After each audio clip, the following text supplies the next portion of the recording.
say hi and then get things started. That sound good? Sounds good. All right. And recording in... Oh, wait. Am I already recording? Oh, I'm already recording. Okay. Oh, wow. I'm an expert, a professional, you might say. All right.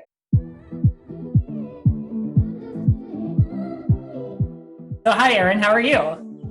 Well, I'm good. How are you? Yeah, I'm doing all right. Are you in your backyard? I am in my backyard. We're in the process of moving here right now, so our inside's a freaking disaster that I don't want on camera. That's very fair. Yeah.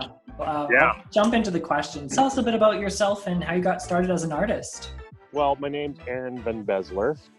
I'm from Medora, Manitoba. Lived here for pretty much most of my life. I started doing the metal sculptures when I was, I think, 12 years old. The way we started was my mom used to run a greenhouse, and she saw in a magazine somebody had built a metal stork, and she had thought that was just perfect, and she wanted us to build a stork for her. So me, my dad, and my brother went out to the scrap pile behind his garage and looking at all the farm parts that were sitting around out there, and we couldn't figure out how to build a stork, but we'd built a frog instead, and that was pretty cool.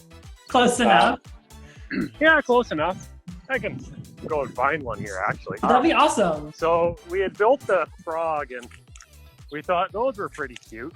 And so we started putting them in our greenhouse. And I think we were selling them for like $15 at the time, or $12.50 or something. And people started buying them. And then we just kind of went from there. So people started buying them, and then we started making more of them. And then all of a sudden you start getting bored of building the same thing every day. And then we started wondering, what can we build out of cultivator shovels? Can I flip the camera around on this thing? I think you should be able to. Yeah. Oh, So, building stuff like this. Cute. Yeah. They are cute. How right? old were you when you made that? Well, I made this one, I think, when I was about 24, but along the same lines. And then we started, I think my brother got pretty bored with this. And so I decided to keep doing it. And I was building snakes and cats and dogs and birds and all sorts of stuff. And, some really ugly things. That wasn't very good back in the day. Fair enough. And then, so yeah, that's 18 years ago already. It's hard to believe I'm 30, and then I just kept doing it. And yeah, I mean, people have scrap farm parts laying all around in abandoned yards. They throw them in the dump. I got a pile of it in my yard. Like, it's free medium to work with. Yeah, I mean, it's really creative, and I mean, it's, if you know the people, yourself included, that have it lying around, I guess it makes a lot of sense to do that. And I mean, like, I wouldn't have thought to be able to do what you've even done with that frog you showed me, so that's pretty impressive. Yeah, it's like putting together a puzzle, and you don't know what pieces you're going to use, and you don't know what the end picture is either. So it's all up to your imagination. So what do you think viewers should know that gives important insight into the work that you do, or into like your practice? You can make art out of anything. Whatever takes your fancy, you can do it. You got trees and grass, you can make wreaths. Whatever suits your fancy. Like, really, you could do anything you want and make something cool. Nice. I like that. I like that a lot. Yeah, that's really what I'm going for. Yeah, absolutely. I mean, it's something that a mistake a lot of people make, or a misconception, that they think they've got to have, super expensive equipment on them to make something happen. But oh, no. Like, I work with rusty metal that I get for free, and I use a welder that is probably 50 years old. My most expensive inventory is the welding rods I have to buy once in a while for $50. So you don't have to spend money. You just got to do something. So what's the current direction of your practice? Whatever I imagine at the time. Usually the way it works is I get an itch to build something and I have an idea, and usually you pick up a thing and you look at it and you think, well, that looks like this, and then you build off of it. So this art show we were supposed to do for your art gallery, I was going to do endangered grassland species and stuff. So here I've built a lady slipper, but I don't really have a direction. I'm just building things. You're working intuitively. Yes. There's a butterfly. I got a gargoyle sitting here.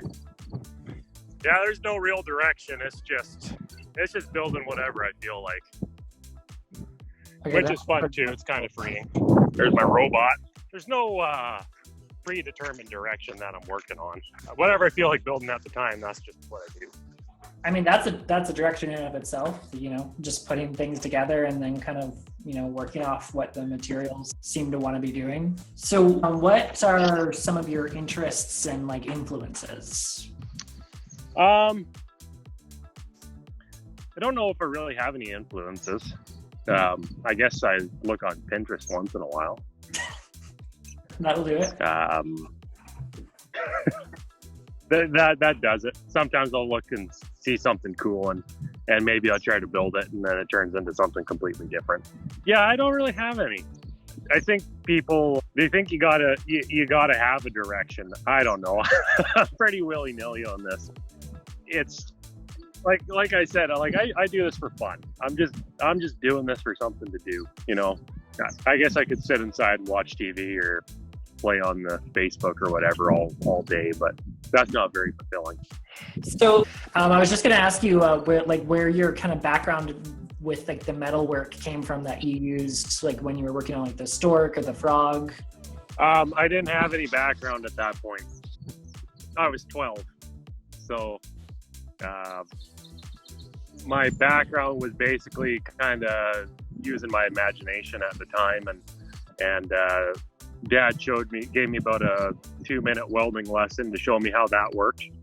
And then that was basically the background I had. So now I do work in a welding shop during the winter, just because my main job is during the summer. So I work for a welding shop in the winter. I guess it's helped me stay employed year round. So that's nice.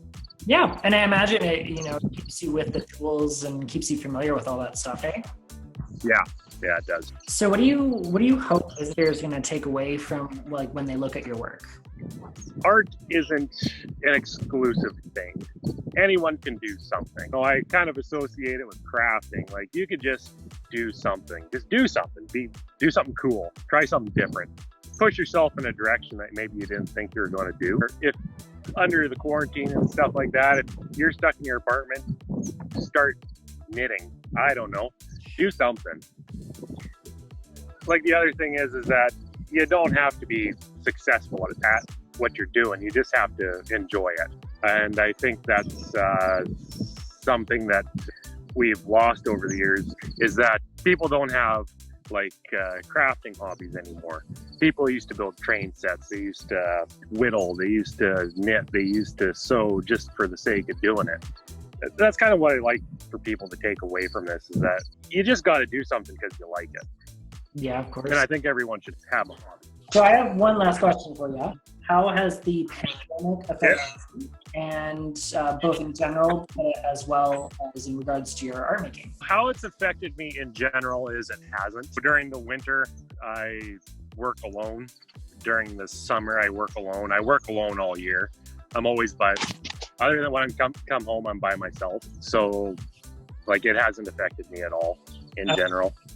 Other than the fact that you couldn't just go to a movie or drive to Brandon to pick something up. That's really the only way it's affected me, which hasn't bugged me at all. You just can't get up and go somewhere, which kind of a homebody anyway, so it hasn't hurt my feelings too much. So I've been pretty lucky in that regards until now with this cluster appearing in Brandon. So that's kind of worrisome because where I live, like 30% of everyone's shopping's in Brandon. So it'll be interesting to see how that affects us now. For the artwork, the way it's affected me is that I used to go to a few like farmers markets or flea markets or something and build some knick-knacky stuff like that frog you saw, some smaller things, because those are kind of the things that sell. And this year, being that I can't really go or don't really want to go, I've been focusing more on larger things that I want to do. In that regard, it's been nice. Like when I was selling my stuff at flea markets or in stores, I don't sell a whole lot. It's enough to cover expenses. But with the whole pandemic thing, it's been building things that I want to do. So big things that I don't want to load up on my truck and take anywhere because they're heavy.